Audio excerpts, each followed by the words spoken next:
जो माहौल चल रहा है उसके खिलाफ में हम ये करने जा रहे हैं। तो बोले माहौल क्या है? तो बोला आपको नहीं पता माहौल क्या है? तो उन्होंने टेंशन ले लिया, क्या है, कैसा है, अमुक है, तमुक है, फिर गड़बड़ हो जाएगी। एक तो विजय कांबले बहुत ज्यादा बदनाम है यूनिवर्सिटी के अंदर। वैसे तो हम मोहब्बत करने वाले लोग हैं, फालतू के बदनाम है, लेकिन बदनाम है तो कैसा होगा, क्या होगा। तो मैंने उनको एक को बताया कि आपको पता नहीं नफरत कौन फैला रहा है, आपको पता नहीं। हम तो प्यार सिखाने के लिए प्रोग्राम कर रहे हैं, नफरत जो फैला रहे हैं उनके अंदर हम प्यार सिखाने का काम कर रहे हैं, और आप प्यार करने वाले के ऊपर ऑप्शन ले रहे हैं। नहीं नहीं, आप करो, अच्छा है, ये है, वो है, अमुक है, तमुक है, और 4 दिन से यही चल रहा है। हालांकि मैं कितने एग्जाम्पल दूं, हम बदनाम है, मानते हैं हम भिवंडी बदनाम है, दंगे में बदनाम है, लेकिन अभी हम बड़े खूबसूरत हो गए हैं, हम अभी दंगे नहीं करते। अभी हम मिसालें दे रहे हैं पूरे देश को कि प्यार से कैसा रहा जाता है। ये आज की भिवंडी है। अभी बहुत ज्यादा टेंशन लेने की जरूरत नहीं है, पुलिस को नहीं है। हालांकि टेंशन इसलिए होगा क्योंकि सरकारें जो बनी है राज्य में और केंद्र में, वो बार बार डर रही है कि कुछ हमारे खिलाफ में चल तो नहीं रहा है, और इसलिए उनको ऐसा लगता है कि हमारी कुर्सी हिल तो नहीं जाएगी, और इसके लिए वो बार बार टेंशन में हमारे सामने लाके पुलिस को खड़ा कर दे। लेकिन मैं छाती ठोक के कहता हूं, यहाँ पे जो भी लोग यहाँ मौजूद है वो सारे प्यार सिखाने वाले हैं, मोहब्बत सिखाने वाले हैं। और मैं आपको और एक चीज बता दूं, मेरे एक दोस्त यहाँ पे आया है, उसने आए जैसे कहा कि बहुत अच्छा कर रहे हो कि लोग मरे हुए हैं, लोग मरे हुए हैं, इसके खिलाफ में उठ नहीं रहे। मुझे बिल्कुल विश्वास है 200 होंगे, 300 होंगे, 100 होंगे, लेकिन यहाँ पे जितने सारे लोग मौजूद हैं सारे के सारे जिंदा है, और ये सारे के सारे जिंदा लोग जो मरे हुए लोग हैं उनको सारे लोगों को जिंदा करेंगे, जिम्मेदारी लेंगे, मुझे इतना विश्वास है। और मैं मेरी बात यहाँ पे खत्म करता हूं कि आप निश्चिंत रहिए, बिल्कुल निश्चिंत रहिए कि हम प्यार सिखाने वाले लोग हैं, प्यार करने वाले लोग हैं, हमसे गलती नहीं होगी। धन्यवाद, धन्यवाद। तो बहुत ज़्यादा आजकल की जो अच्छे दिन आने वाले हैं बस टाइम है, तो मैंने उनसे कहा कि यार आप बहुत जोश से बोलते हैं, लेकिन आपके मैंने सुना फला दोस्त और फला दोस्त, वो तो सब मुसलमान हैं, दूसरा आपके दोस्ती है। तुम कहने नहीं, वो उनमें से नहीं, वो अलग है। वो कैसे कहने नहीं, हम जानते हैं, इसी वजह से तो हम लोग बहुत बेवड़ा है। दूसरी तरफ में ये बात जो एक दूसरे को नफरत करते हैं, लेकिन हमने कहा भाई आपके बिजनेस पार्टनर, आपके फला पार्टनर और फला पार्टनर वो सब तो हिंदू है, उनसे तो आप बड़े बोल नहीं लेते। कहने उनको हम जानते हैं, जिनको हम जानते हैं वो सब बहुत अच्छे हैं। तो मुझे ये ख्याल आया कि आम हिंदू उस मुसलमान से नफरत करता है जिसे वो जानते हैं, जिसको वो मिलाएंगे, और आम मुसलमान भी शायद उन हिंदुओं से नफरत जिनके बारे में वो जानता है, जिनसे वो मिला ही नहीं। अब मुझे कहीं बचता कि ये सारी नफरत और ये सारी मतलब वो अदावत सिर्फ एक दूसरे से अदब वाकफियत है। अगर एक दूसरे को हम जान लें तो हमें उनके रूप में नजर आते, और ये जो जलसा हो रहा है यही अदब वाकफियत को वाकफियत में बदलने की कोशिश ही नफरत की दीवार में मोहब्बत का पैदा किया। आप जितना आपस में मिलेंगे, मैं कहता हूं आपके पड़ोस में आप हिंदू, आपके पड़ोस में इलेक्ट्रीशियन है जो मुसलमान है, आपके घर में बिजली को बन जाएगी तो आप हिंदू इलेक्ट्रीशियन को ढूंढेंगे, सबसे पहले उसी को बुला लेंगे। ये मामला आज की दुनिया में मैं भिवंडी को 70 जानता हूँ, बिल्कुल जानते। उस जमाने के में मैंने उर्दू ड्रेस का एक इशू भी लेकर आना चाहा था और बड़ा उसका रिस्पॉन्स था, लेकिन बाद में मुझे करंजिया साहब ने बुलाया और कहा चीफ मिनिस्टर साहब ने कहा कि ये इशू बाहर ना निकालिए, और वो इशू नहीं हुई। तो मैं उस वक्त से वाकिफ हूँ, मैं उस वक्त का भिवंडी जानता हूँ और मैं आज का भिवंडी जानता हूँ।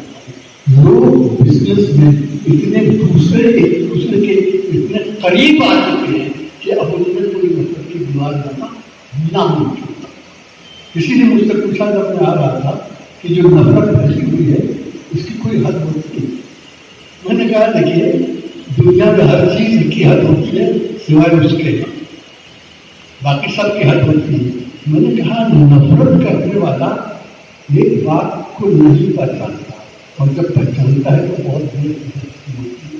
नफरत करने वाला ये बात नहीं जानता कि वो जिससे नफरत कर रहा है उस पर कोई असर नहीं पड़ रहा, लेकिन नफरत की जो आग उसके दिल में चल रही है वो उसके दिल को काट देती है। जब ये जान जाता है तब उसे पहली बात को आता है, ख्याल आता है कि नफरत की एक हद होती है, ये अपनी हदों से आगे नहीं बढ़ सकती। इससे पहले कि मैं अपनी ये बात खत्म, मैं आपको ये कहिए की बात है जो कि माफ करना कौन सा बात है, मैं आपको अपनी गजल के 4-5 शेर ताकि बाद में उसका,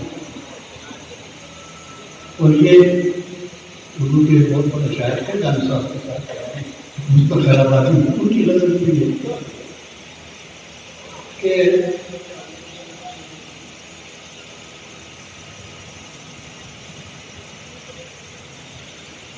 अभी अनजान में हो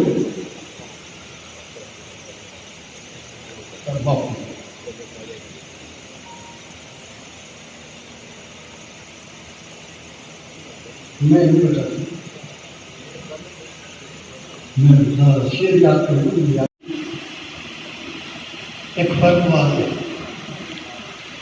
हमारे और उसके दरमियान, एक फर्क वाजे है, वो सजदा चाहता है हमसे सजदा हो नहीं सकता, वो सजदा चाहता है हमसे सजदा हो नहीं सकता। अदाकारी पे जिसकी शख्सियत हो मुनहसर सारी, अदाकारी पे जिसकी शख्सियत हो मुनहसर सारी, वो सच्चा लग तो सच्चा है, वो सच्चा हो नहीं।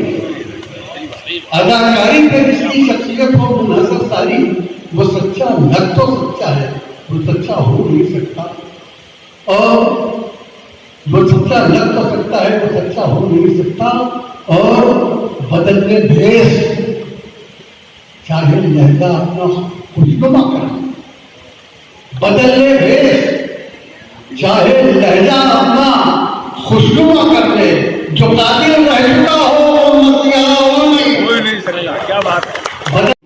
भिवंडी सेवा समिति को मुबारकबाद देना चाहूँगा कि उन्होंने इतना अच्छा प्रोग्राम का इंतखाब किया, और आज की वक्त की ज़रूरत है, बहुत बहुत ज़रूरत है। हम लोगों ने मुल्ला में एक प्रोग्राम किया था, सिटीजन्स फॉर द कॉन्स्टिट्यूशन, इस नाम इस ऑर्गेनाइजेशन से हम लोगों ने इसी नाम का प्रोग्राम किया था, और वहाँ अकरम भाई मौजूद थे, और उन्होंने मुझे कहा कि ये प्रोग्राम हम भिवंडी में भी करना चाहेंगे, और मुझे नहीं पता था कि इतना शानदार प्रोग्राम होगा। बहुत अच्छा, और बहुत अच्छी तकरीरें हुई, हमारे दिलों को स्पर्श करने वाली तकरीरें हुई, बहुत अच्छी तकरीरें हुई। एडवोकेट मोमिन साहब जब अपने अलग अलग वाक़या सुना रहे थे, मुझे भी एक वाक़या याद आया जो मेरे वालिद साहब के साथ हुआ था, और वो मैं यहाँ बयान करना चाहूँगा कि मोहब्बत किस इंतहा तक हो सकती है, उसका एक मिसाल मैं आपको आपके सामने देना चाहूँगा। जब भी कहीं दंगा होता, वालिद साहब उसकी तहकीकात करने जाते। बनारस में दंगा हुआ 92-93 में, उसकी तहकीकात करने वो बनारस गए, और उनको पता चला कि एक वाक़या का पता चला, और ये वाक़या मैं आपको, और उसने उस बच्चे से पूछा भी, मैं ये वाक़या पहले बताता हूँ और बाद में वालिद साहब ने उस बच्चे से क्या पूछा। एक दूसरे को इतनी अच्छी तरीके से जानते नहीं, हमारे बीच में मीडिया आ जाता, मीडिया कुछ एक वाक़या को, कुछ एक इंसिडेंट को लेकर उसको तोड़ मरोड़ कर हमारे सामने पेश करता है, उसको मजहबी रंग चढ़ाकर, नफरत का रंग चढ़ाकर। और वो क्यों? इसलिए नहीं कि वो सच्चाई है, इसलिए नहीं कि वो एक वाज़ेह नजरिया है, इसलिए कि उसको अपना अखबार देखना, इसलिए कि उसको अपना टीवी के लिए टीआरपी चाहिए, स्टूडियो में लोगों को लड़ाते हैं, उसको परवाह नहीं है मीडिया को कि इससे दंगे होंगे, लोग मारे जाएंगे, नफरतों का क्या अंजाम होगा, देश कितना पिछड़ जाएगा। इन चीजों से उनको कोई लेना देना नहीं। और ये कौन देशभक्त है या कौन देशभक्त नहीं है, इसकी सर्टिफिकेट्स बांटते रहते हैं, जो जिनको एक मोहब्बत नहीं पता। मोहब्बत हमारे सभी मजहब के मूल वैल्यूज हैं, और इस डाइवर्सिटी को हम अगर पहचानेंगे, और हम नफरत क्यों करते हैं, या नफरत करने वाला नफरत का इस्तेमाल किस लिए करता है? जो नफरत फैलाते हैं ना, सियासतदान हो या मीडिया हो, नफरत फैलाने का उनकी वजह है, उनका एक गोल होता है। वो गोल नफरत फैलाना नहीं है, वो गोल कुछ और अचीव करना है। सियासतदान चाहता है कि वो नफरत फैलाकर वोट हासिल करे, कोई भी किसी भी मजहब का सियासतदान है। आज यहाँ किसी एक पॉलिटिक्स की या एक विचारधारा की या किसी एक कलर की बात नहीं करते, सभी की बात करें कि वो चाहता है, जो सियासतदान नफरत फैलाते हैं, उसके पीछे उसका ऑब्जेक्टिव ये होता है कि वो फैलाकर वो वोट हासिल करे, या वो इक्तिदार में आए, पावर में आए, सत्ता हासिल करे नफरत फैलाकर। अगर उनको पढ़े, उनके सबक को ले, हमारा आलम तो ये है हमारे देश का कि बाबा फरीद की जो कंपोजिशन है, उन्होंने जो पंजाबी में अपना कलाम लिखा, कविताएं लिखी, अपना कलाम लिखा, पंजाब उसका एक रिच कॉन्ट्रीब्यूशन पंजाबी भाषा और पंजाबी लिटरेचर के लिए। उस लिटरेचर को अगर हम पंजाब में कविताएं और कविताओं का दौर ही बाबा फरीद से शुरू हुआ, और गुरु ग्रंथ साहिब में जो सिखों का पवित्र ग्रंथ, उसमें बाबा फरीद के 108 कंपोजिशंस हैं। वो उनका पवित्र ग्रंथ है, और उसमें एक सूफी संत के द्वारा, और वो क्यों किए गए? क्योंकि वो प्यार और मोहब्बत की कहानियां, कविताएं, और वो हमें प्यार और मोहब्बत करना सिखाता है।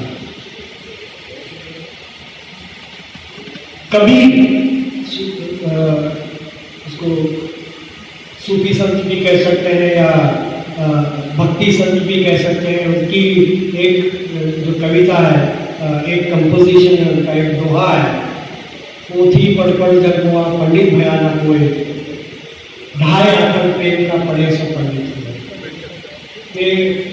हम सिर्फ बड़ी बड़ी किताबें पढ़कर ज्ञानी नहीं बनते, या साधु नहीं बनते, या प्रीस्ट नहीं बनते। अगर मजहब को जानना है तो ढाई आखर, हिंदी में जैसे प्रेम को लिखा जाता है ढाई अक्षरों से, कि ढाई आखर प्रेम का पढ़े, जिसको प्रेम मालूम है वो पढ़े। यही बात बुल्ले शाह कहते हैं कि एक बहुत अच्छी कंपोजिशन है, जगजीत सिंह ने गाई, जैसा मुझे एग्जैक्ट वर्ड इसका नहीं मालूम, लेकिन अपना जब घर बनाए उसमें अल्लाह के लिए जगह रखना, मस्जिद में तो सिर्फ नमाज की बात, वो प्रेम और मोहब्बत अपने घर में रखना। हमेशा जब कोई दंगा फसाद होता है तब आती हूँ। तो 82 में यहाँ पे पुलिस फायरिंग हुई थी। ओके, 20 मिनट में आपको याद दिलाइएगा। तो उस टाइम पुलिस फायरिंग हुई थी, तब मैं आई थी। कत्ल खाना के खिलाफ कुछ RSS वालों ने कैंपेन चलाया था, उस वक्त मैं आई थी। फिर 84 में दंगे हुए थे, तब मैं कई बार आई। 2005 में मुझे लगता है यहाँ पे एक वाक़या हुआ जहाँ 2 पुलिस वाले मारे गए, तब भी मैं आई थी। तो अब हमेशा रिपोर्टर की हैसियत से आई हूँ और आज स्पीच देने, तो मैं ऐसे स्पीकर नहीं हूँ, तो जो हो सके मैं बताऊँ। जो मेरे अनुभव है इस टॉपिक को लेकर, नफरत की दीवार में मोहब्बत के सुराग, तो मेरे पत्रकार होने की हैसियत से जो मैंने देखा है वो मैं बताऊँगी। पिछले 10 सालों में, क्योंकि पिछले 10 सालों में ये पूरी जो नफरत का दौर है वो जोर से शुरू हो गया है। तो अभी हाल ही में मैं पटना गई थी और पटना में एक लाइब्रेरी है, खुदा बख्श लाइब्रेरी, बहुत मशहूर लाइब्रेरी है वो, और 100 साल से भी ज़्यादा पुरानी। तो वहाँ पे एक पुल बनने वाला था, तो उस लाइब्रेरी का एक हिस्सा, एक रीडिंग रूम, जो लॉर्ड कर्जन रीडिंग रूम बोलते हैं इसे, वो गिराना चाहते थे और उसकी जगह वो पुल में लाना चाहते थे। तो सरकार ने इस लाइब्रेरी को नोटिस भेजा कि हम ये करना चाहते हैं, और मैं लाइब्रेरियन से मिली, उनका नाम है शाइस्ता बेदार, और उनके पिताजी भी वहाँ पे 25 साल लाइब्रेरियन रहे। तो उनकी पूरी ज़िंदगी लाइब्रेरी में गुजरी, तो उनका लगाव बहुत ज़्यादा था उस लाइब्रेरी से। तो वो सरकार को जवाब दे रही थी और वो सिलसिला चल रहा था, तो किसी ने आकर उनसे कहा कि लाइब्रेरी के बाहर कुछ लोग जमा हुए हैं। और जब उन्होंने जाकर देखा तो उन्होंने देखा कि चंद लोग वहाँ पे धरना दे रहे हैं कि इस लाइब्रेरी को बचाया जाए और इस पुल के लिए उस रीडिंग रूम को गिराया नहीं जाए। और ये मुहिम धीरे धीरे इतनी बढ़ गई कि बिहार के लोग जो हिंदुस्तान के बाहर भी रहते हैं वो भी खत लिखने लगे, सिग्नेचर कैंपेन हुआ, बहुत सारे इंस्टीट्यूशन उसमें जुड़ गए, और आखिर नीतीश कुमार ने कहा ठीक है, हम ये पुल का जो उस जगह जो पुल है हम उसको इतना चौड़ा नहीं बनाएंगे, हम उसको थोड़ा नैरो बनाएंगे और इस लाइब्रेरी को हम हाथ नहीं लगाएंगे। तो इस शाइस्ता बेदार ने मुझे कहा कि एक लाइब्रेरी जिसका नाम है खुदा बख्श, और जिसको बनाने वाला उनका नाम था मोहम्मद बख्श खान, उन्होंने अपनी जो किताबों की कलेक्शन थी उन्होंने अपने बेटे को दी जिसका नाम था खुदा बख्श, और उनको कहा कि आप इसके लिए पब्लिक लाइब्रेरी बना दीजिए। और खुदा बख्श ने सारे जो इस्लामिक मुल्क है वहाँ से बहुत पुरानी जो किताबें हैं वो मंगवाई, और एक लाइब्रेरी 1891 में खुली थी। तो ऐसी लाइब्रेरी जिसकी ऐसी हिस्ट्री है, उसके लिए सारे मजहब के लोग जुड़ जाए, ज़्यादातर हिंदू थे उसमें। तो लाइब्रेरी ने मुझे कहा कि इस दौर में ऐसा होना क्या ये एक चमत्कार जैसा नहीं है। और ये बिहार में बीजेपी की गवर्नमेंट थी उस वक्त, और वहाँ पे गिरिराज सिंह जो MP है वो शायद पहले आदमी है जिन्होंने कहा था कि मुसलमानों को पाकिस्तान चला जाना चाहिए। तो इस सब के बावजूद बिहार के लोगों ने सब मिलकर इस लाइब्रेरी को बचाया, खुदा बख्श लाइब्रेरी को बचाया। तो मुझे भी बहुत ताज्जुब हुआ कि ऐसा हो, और किसी के कहने पर नहीं हुआ, ये सब अपने आप हुआ। दूसरी मिसाल है जिनके साथ पुलिस है, और उनके सामने सब लोग चुप हो जाते हैं क्योंकि कोई आम आदमी उनसे टक्कर नहीं ले सकता। तो ये अगर हम ढूंढने जाए तो नफरत की दीवार में मोहब्बत के बहुत सारे सुराख हैं, सब जगह है। ऐसा नहीं है कि हिंदू मुस्लिम दुश्मन बन गए हैं, वो अभी तक जैसे पहले थे वैसे ही है, लेकिन जबरदस्ती उनको ऐसे अलग किया जा रहा है और डर के मारे वो कुछ कर नहीं पाते हैं। जब पुलिस किसी गुंडे के साथ हो तो कोई आम आदमी कहाँ जाए।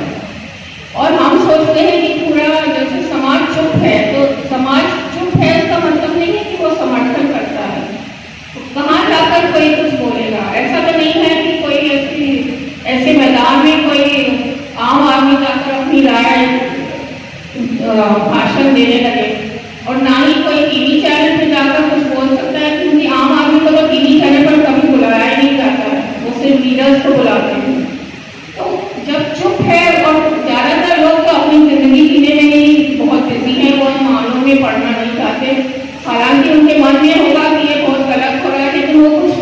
कहते नहीं हैं, लेकिन उनकी खामोशी का मतलब ये नहीं है कि वो समर्थन करते हैं।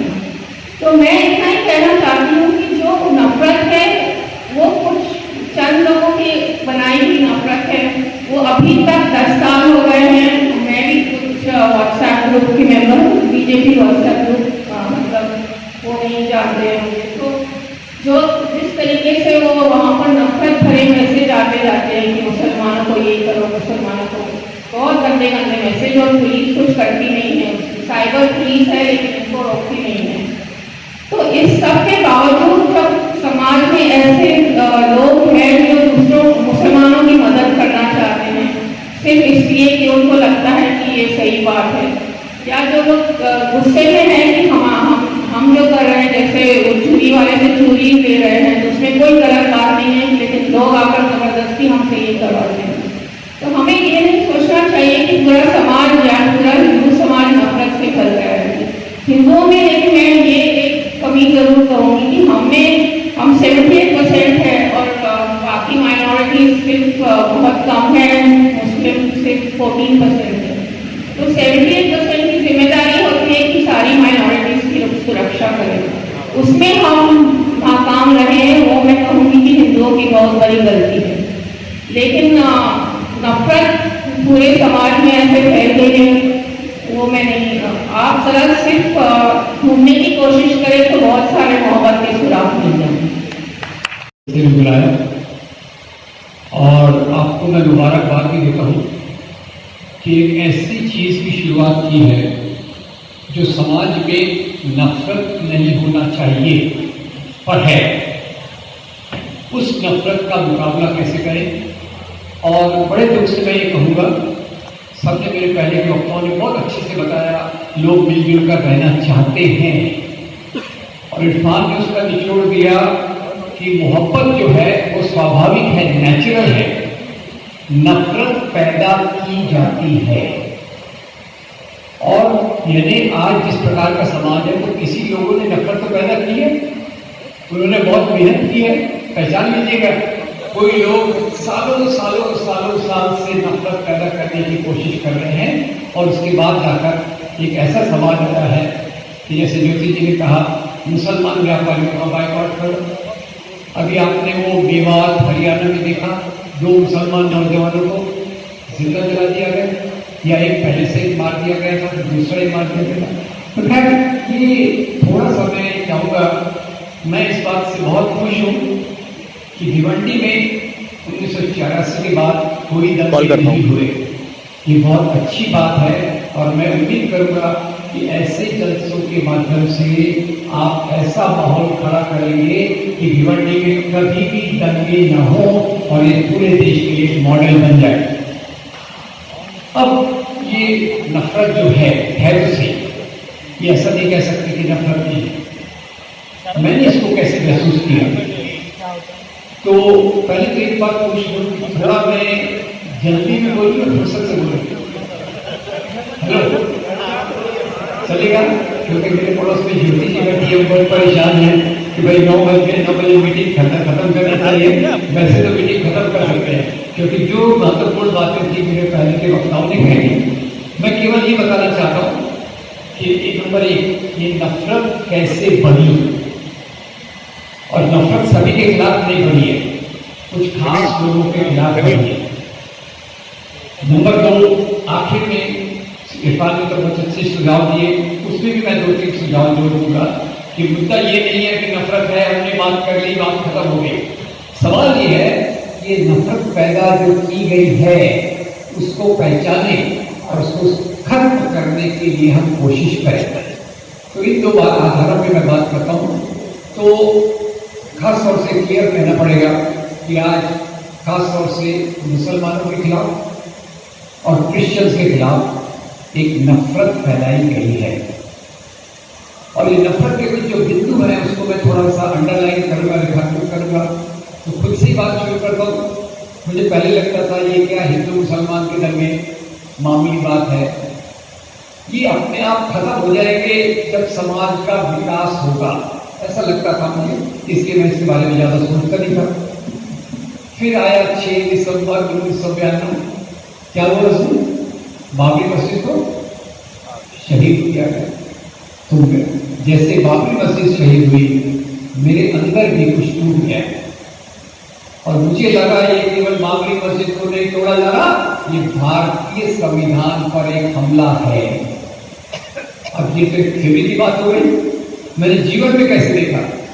उस समय IIT में काम करता था, तो IIT के सब जो हमारे स्टूडेंट प्रोफेसर एक बात दोहराने लग गए, बाबर की औलाद जाओ पाकिस्तान या डैश डैश डैश, मुझ से वर्ड नहीं निकलूंगा।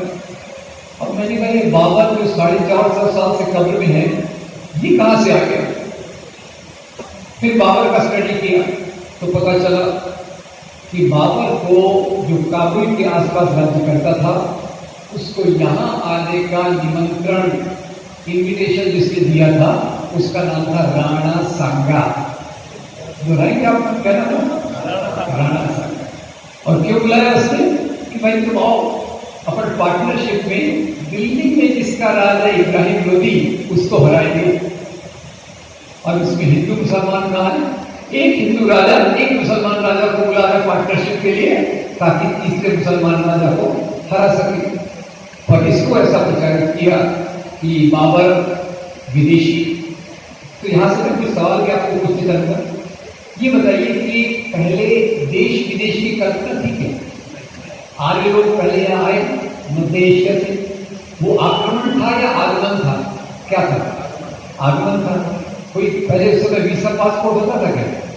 यूनाइटेड नेशंस है बोल रहा है ये इंडिया का बॉर्डर है, ये चाइना का बॉर्डर है। अच्छा, चाइना के बॉर्डर का प्रॉब्लम अलग है, उसमें मैं नहीं जाता हूँ, वो अपने आप में बड़ा किस्सा है। तो पहले ऐसा मामला था क्या? नहीं था। लोग राजाओं की तलवारें चलती थी, जहां तक गए वो उस प्रकार से अपना राज्य बढ़ाते थे।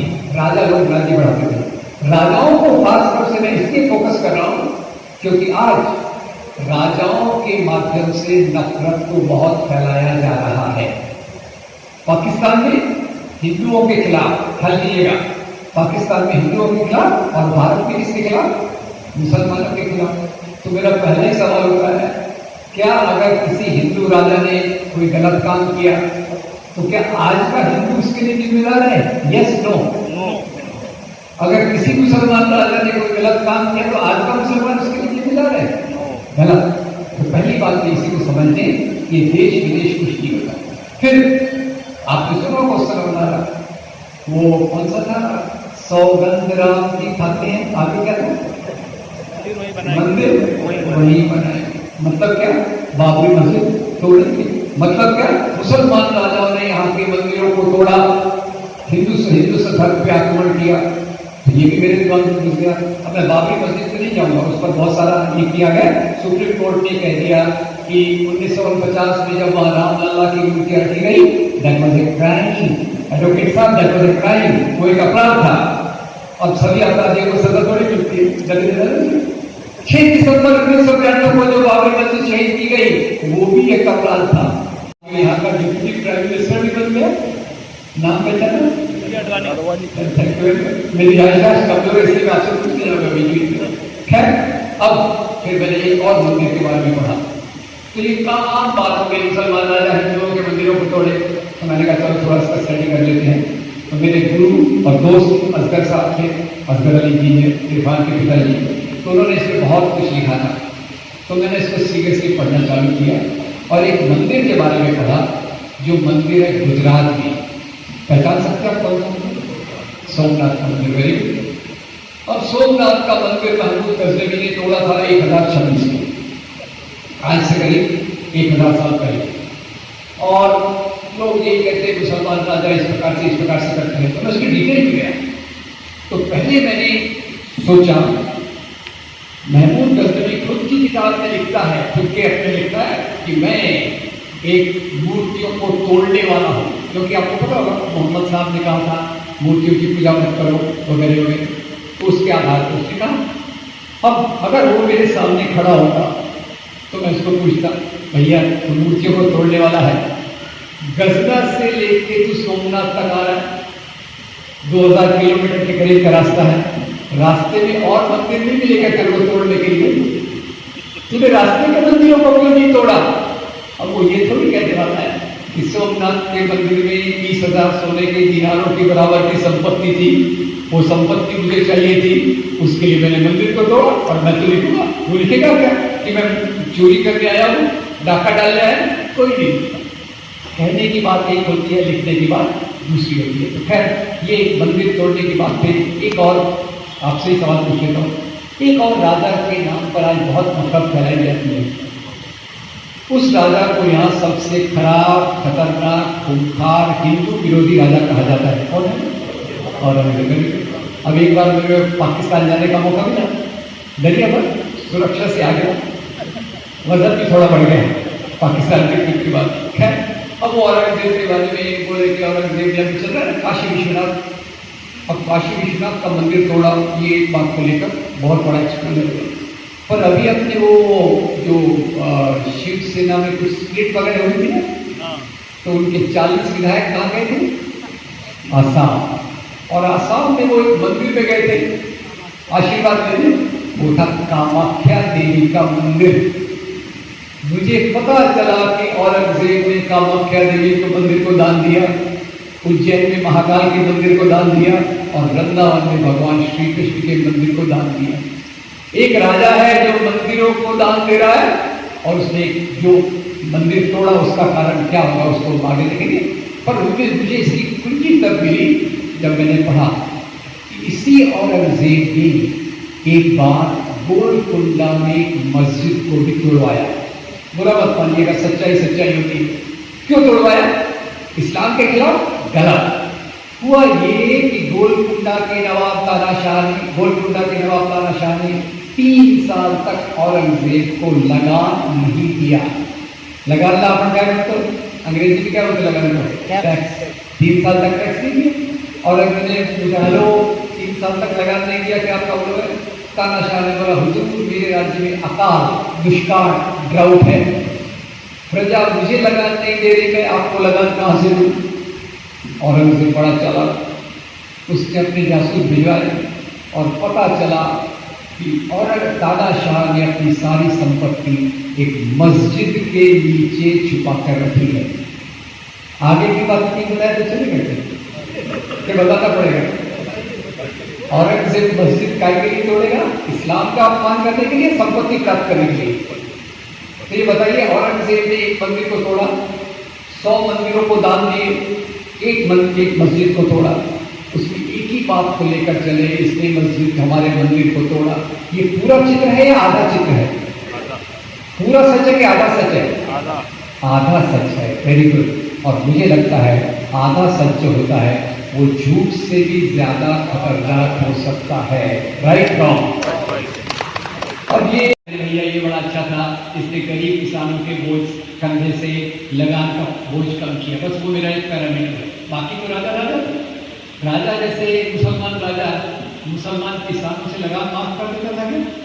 मुसलमान भाई लगान माफ, हिंदू भाई लगान माफ। हर एक राजा सत्ता के लिए काम करता था। Right wrong? हर एक राजा अंदर लगान वसूल करता था, बाहर उसकी सेनाएं जाकर लूट मार करती थी। तभी वो एक वाक़या आया कि राजस्थान में एक सरकार आई, पहचान लीजिए नाम।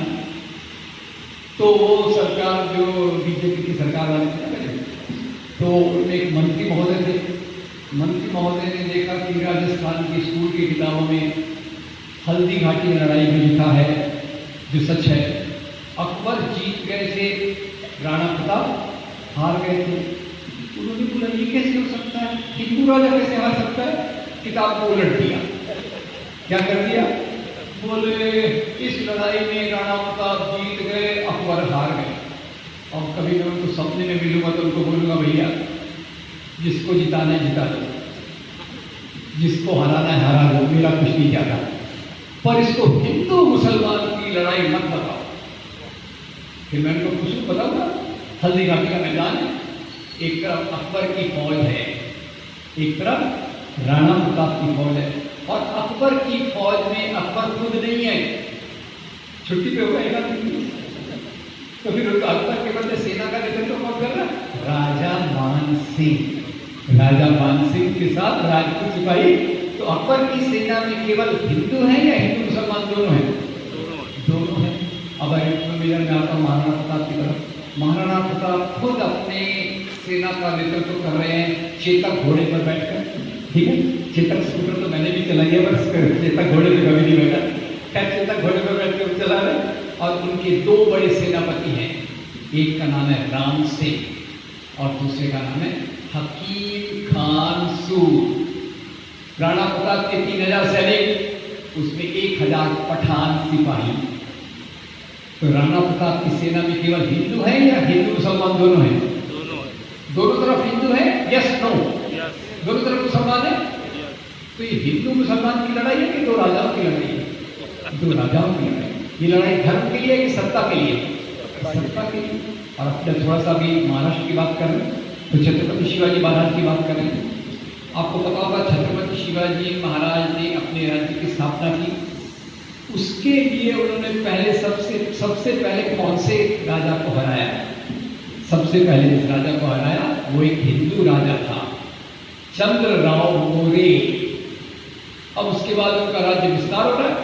तो बीजापुर के जो नवाब थे उन्होंने अफजल खान को भेजा कि जाओ भैया, ये राज्य का विस्तार ज़्यादा कर रहा है, इसको निपटा के आओ। अफजल खान आए। अफजल खान आए, अपने तंबू में बैठे थे। उन्होंने शिवाजी को आमंत्रण भेजा कि आओ, क्या लड़ेंगे अपन, पहले बातचीत में है, मामला सलटा देते हैं। अब शिवाजी महाराज भी समझदार थे, यहाँ बातचीत से कोई बात हल होती है तो सबसे अच्छी बात है, लड़ाई क्यों करें, खून खराबा क्यों करें। और उसने एक कंडीशन रख दी कि जब आप आओगे तो बिना हथियार के आना। शिवाजी महाराज बोला ओके। तो शिवाजी महाराज जा रहे थे, घोड़े पर बैठने वाले थे, तो उनका एक बॉडीगार्ड आया। बोले महाराज कहाँ जा रहे हो? तो बोले मैं अफजल खान को मिलने जा रहा हूँ। महाराज अपनी तलवार कहाँ है? बोले हमारे बीच में अंडरस्टैंडिंग है, समझौता है कि जब हम मिलेंगे हमारे पास कोई हथियार नहीं होगा। तो बॉडीगार्ड डिस्टर्ब हो गया। बोले महाराज नीचे उतरिए। महाराज उतरे। बोले ये बताइए आपकी हाइट कितनी है? मैं थोड़ा कहानी का रूप दे रहा हूँ इसको। तो महाराज ने कहा होगा मेरी हाइट होगी 5 फुट 6 इंच, 5 फुट 7 इंच वगैरह। बोले अफजल खान की हाइट कितनी है? गेस कीजिए। 6 फुट या 6 फुट से ऊपर? 6 फुट से ऊपर। बोले आपका बॉडी साइज क्या है? मेरा बॉडी साइज देख लेना। शिवाजी महाराज का बॉडी साइज क्या होगा? Small, medium, large. ठीक है। बोले अफजल खान का बॉडी साइज क्या है? Extra large. बोले आपने उस साइज से बड़ा, हाइट में बड़ा हो तो आपको बिना हथियार के मार सकते हैं, इसलिए भोले मत बनो। ये कुछ हथियार साथ में लेकर जाओ। क्या बोलते हैं इसको? वाघ। मराठी का बोलो वाघ था। और इस जासूस का नाम था रुस्तम-ए-जमान। शिवाजी महाराज के 18 बॉडीगार्ड में से 12 बॉडीगार्ड मुसलमान। शिवाजी महाराज का सबसे बड़ा जो अधिकारी था उसका नाम था मौलाना हैदर अली। शिवाजी की फौज में 35% मुस्लिम सैनिक, 12 के करीब जनरल्स जो मुसलमान थे। अब